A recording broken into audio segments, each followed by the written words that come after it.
सैरभैर झालं सार आखटीत घडलं र, काळाड घेऊन गेला देऊन जलमाची सजा, देवा कसा फासयो तुझा र, देवा कसा फासयो तुझा.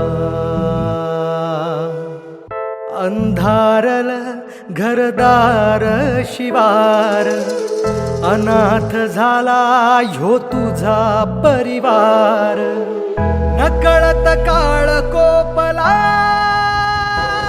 काही प्रश्नांचा पाठपुरावा करण्याची जबाबदारी आमचे शहर प्रमुख नाना भानगिरे आणि आमच्या शिवसैनिकांवर सोपवलेली होती. त्यानुसार आम्ही त्यांच्यासाठी एक दिलासा देण्याचाही प्रयत्न केलेला आहे. पुढचा पाठपुरावा आमचा सातत्याने चालू राहील असा देखील संकल्प नाना भानगिरे आणि पदाधिकाऱ्यांनी केला.